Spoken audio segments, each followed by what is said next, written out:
നമസ്കാരം, കൊട്ടാരക്കര മീഡിയയിലേക്ക് സ്വാഗതം. കേരളത്തെ മുഴുവൻ പട്ടിണിയിലാക്കി കേന്ദ്രത്തോട് യാചിച്ചു പിണറായി വിജയൻ. എന്നാൽ ഇത് നൽകാൻ കേന്ദ്ര ധനകാര്യ വകുപ്പ് മന്ത്രി നിർമ്മല സീതാരാമൻ തയ്യാറല്ല എന്നാണ് പുറത്തുവരുന്ന വിവരങ്ങൾ. ഒരു സംസ്ഥാനത്തിന്റെ മൊത്തം വരുമാനം GSTP ആണ്. അതായത് രാജ്യത്തിന്റെ മൊത്തം വരുമാനം GDPയിൽ നിന്ന് ഇതിന്റെ 3% കടമെടുക്കേണ്ടത്. ബജറ്റ് ഡോക്യുമെന്റ് 2023-24 പറഞ്ഞിരിക്കുന്ന GSTP എന്ന് പറയുന്നത് 11,32,000 കോടി രൂപയാണ്. അതായത് ഈ വർഷത്തെ വരുമാനത്തിൽ നിന്ന് 3% കടമെടുക്കാൻ കഴിയുക. കൃത്യമായി പറഞ്ഞാൽ 33,965 കോടി രൂപ. ഇപ്പോൾ 10,000 കോടി രൂപയാണ് കേന്ദ്രത്തോട് പിണറായി വിജയൻ ആവശ്യപ്പെട്ടിരിക്കുന്നത്. പെൻഷനും റേഷനും നൽകിയില്ലെങ്കിൽ പിണറായി വിജയന്റെ വോട്ടെല്ലാം തകിടം മറിയും. പിന്നെ ക്രിസ്മസിന്റെ അധിക ചെലവും.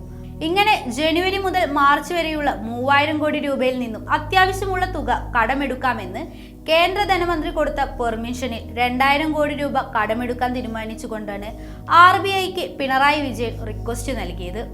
ബാക്കി 1,000 കോടി നിൽക്കവെ എന്തിനാണ് 10,000 കോടി രൂപ കടമെടുക്കാൻ ആവശ്യപ്പെട്ടതെന്നാണ് ഉയർന്നു വരുന്ന ചോദ്യം. ഒരു രാജ്യമാണെങ്കിൽ വരുമാനത്തിന്റെ 3% കടമെടുക്കേണ്ടത്. പിന്നെ കേരള രൂപീകരണം മുതൽ ഇങ്ങോട്ട് ഇതുവരെയുള്ള മൊത്തം വാർഷിക വരുമാനത്തിന്റെ അടിസ്ഥാനത്തിൽ ഒരു സംസ്ഥാനം 29% താഴെയെ കടമെടുക്കാവൂ എന്ന സാമ്പത്തിക നിയമത്തെ പിണറായി വിജയൻ പല പ്രാവശ്യം മറികടക്കാൻ നോക്കുകയും ഇത് കേന്ദ്ര സർക്കാരിന് അധിക ബാധ്യത ഉണ്ടാക്കുകയുമാണ് ചെയ്യുന്നത്. 3 സംസ്ഥാനങ്ങളാണ് കടമെടുക്കുന്നതിൽ മുൻപന്തിയിൽ: ജമ്മു കാശ്മീർ, പഞ്ചാബ്, കേരളം. GSTPയുടെ 35%-ലേറെയാണ് ഇതുവരെ ഈ സംസ്ഥാനങ്ങൾ കടമെടുത്തിരിക്കുന്നത്. സാമ്പത്തിക വർഷാവസാനം മാത്രമേ അറിയൂ കൂടുതൽ എത്രയുണ്ടെന്ന്. കാരണം ഇവർ ഇനിയും കടമെടുത്തുകൊണ്ടിരിക്കും. സംസ്ഥാനത്തിന്റെ വരുമാന സ്രോതസ്സുകളിൽ ഒരു ഭാഗമായ കിഫ്ബി ഉണ്ടാക്കുകയും ആവശ്യത്തിനും അനാവശ്യത്തിനും കടമെടുത്ത് ഒരു വിധമായിരിക്കുകയാണ് കിഫ്ബി. കിഫ്ബിയിലെത്തുന്ന വിദേശ നിക്ഷേപങ്ങൾ ഗവൺമെന്റിന് മാത്രം മുന്നിൽ കണ്ടാണ്. കിഫ്ബിയിൽ നടന്ന ആദ്യ ഇൻവെസ്റ്റ്മെന്റ് ലണ്ടൻ സ്റ്റോക്ക് എക്സ്ചേഞ്ചിൽ വെച്ചാണ്.